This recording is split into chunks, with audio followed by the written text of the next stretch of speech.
Hi and welcome. Today's project is for my mini ring art journal, and I begin with a piece of Bristol Smooth that I've cut out on my Cricut just to give it that tab. I mean, you could do any shape you wanted to, just even a square would be perfect. I'm taking a stamp from Stampers Anonymous, Tim Holtz Grunged collection. It's a favorite. It's got an alphabet and numbers on it. And so I'm just kind of free stamping it with some of my Versamark because I'm going to emboss. So I do one side of the stamp, and then below that I add another part of the stamp. I don't go all the way across because I want to leave the right side free. I kind of have a little idea of where I'm going, but as always, things change on as I go. So once I have the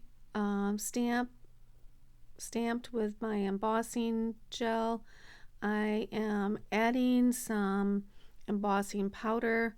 This is not embossing glaze from Tim Holtz, but it's because it's metallic. They don't do any metallic ones, and I wanted this one to be metallic. And it's the platinum metallic, and I didn't even know the brand. It's just any brand would be fine. And I'm just using my brush because there were a few spots that kind of got out of the stamp letters and numbers. And sometimes I'm okay with that and leave it, but I kind of wanted it not super clean, but there were some areas that just had a little too much. I put my extra embossing powder back in the pot. And now I'm gonna emboss it with my heat tool.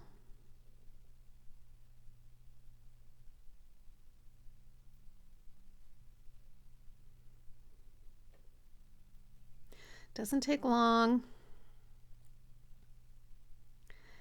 Okay, so now I have it embossed, and I'm going to start smooshing on some distress ink.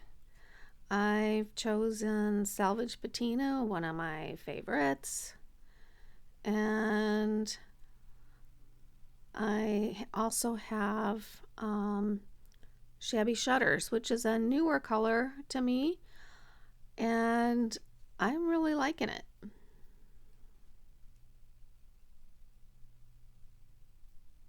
So I spritz it with water, and then I just start smooshing in some areas. When I have a little bit on there, some coverage, I want to dry it so that I'm not just mixing it all together. I'd want to keep the color separated to some extent. And so I'll dry it, then smoosh it again. And that could sometimes go on 3 or 4 times. I think I only do it twice here, but I may be wrong.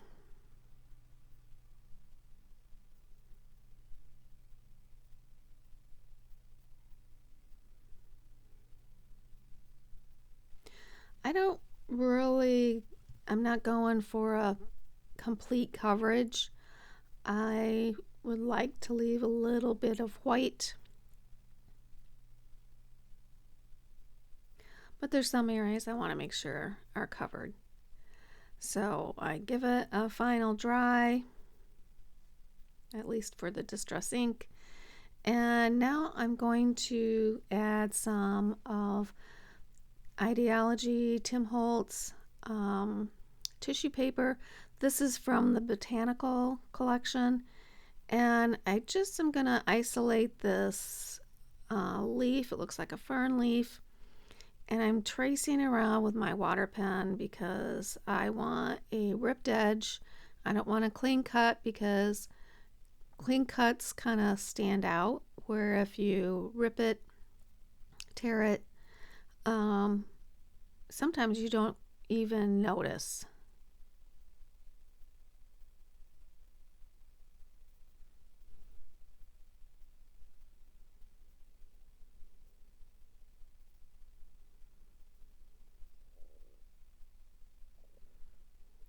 And then I'm going to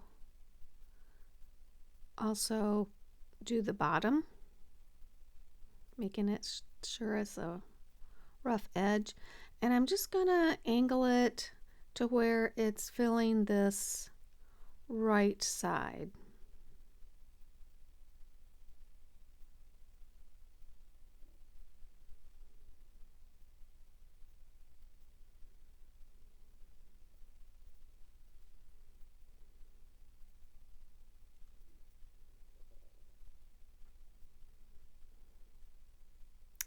I'm gonna grab some Collage medium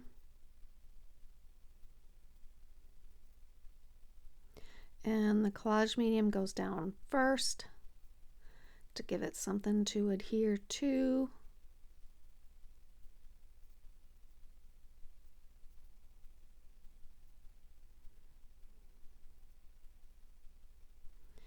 Trying to put it down without any wrinkles. And then the Collage medium goes on top as well, just to seal it in there and get it nice and adhered.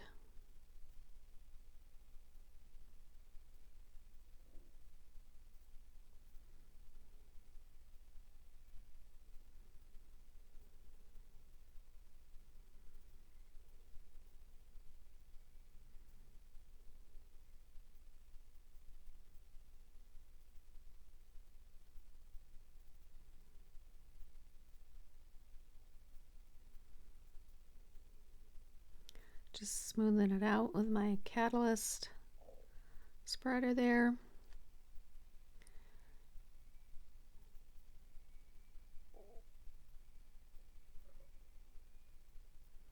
And trimming a little off.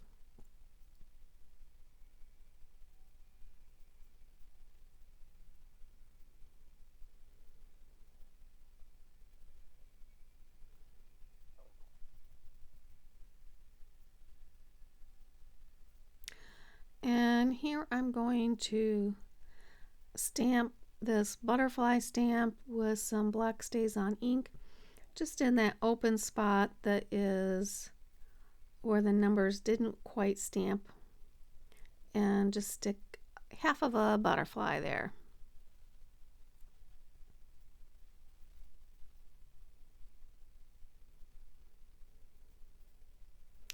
I'm also going to stamp the tab, and I'm going to stamp figure 2, and that's also from the stamp collection. This is the Field Notes stamp collection.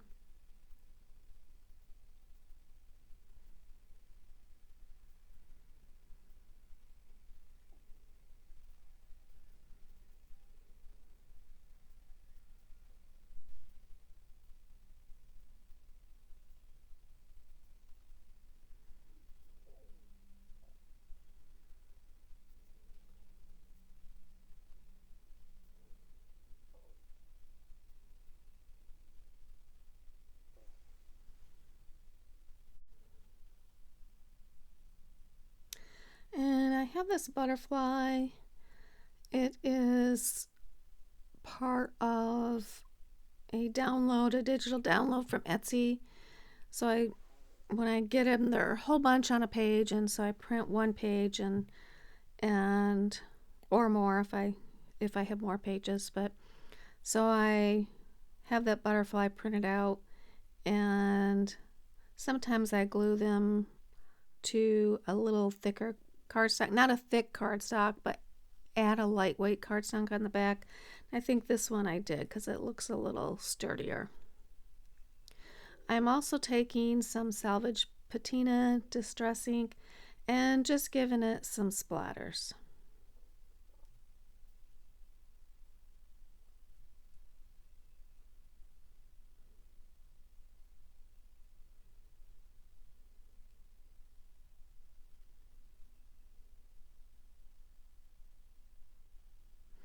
I give it a little dry.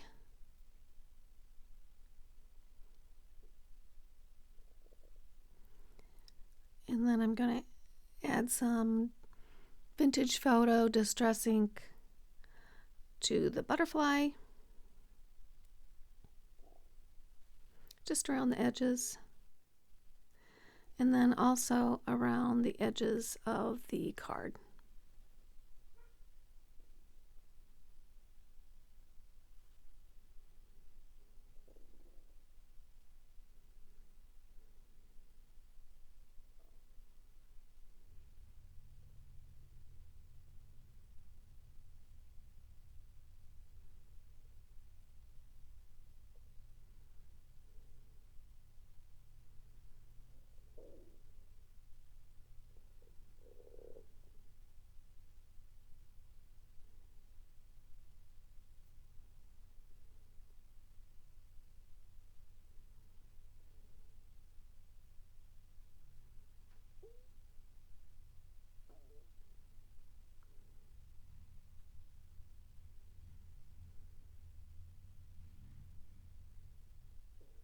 And typically with a butterfly, I want it to look a little 3D, so I don't add glue to the wings so that they can be slightly raised from the background.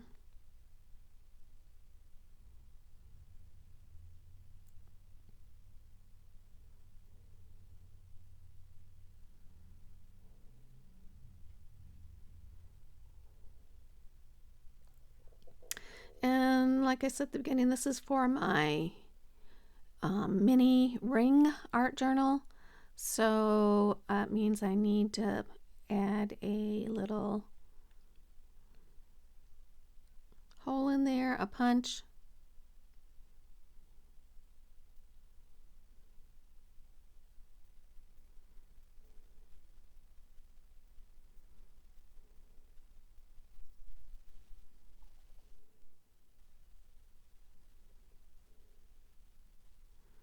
Then I'm going to use an eyelet and finish off that punch.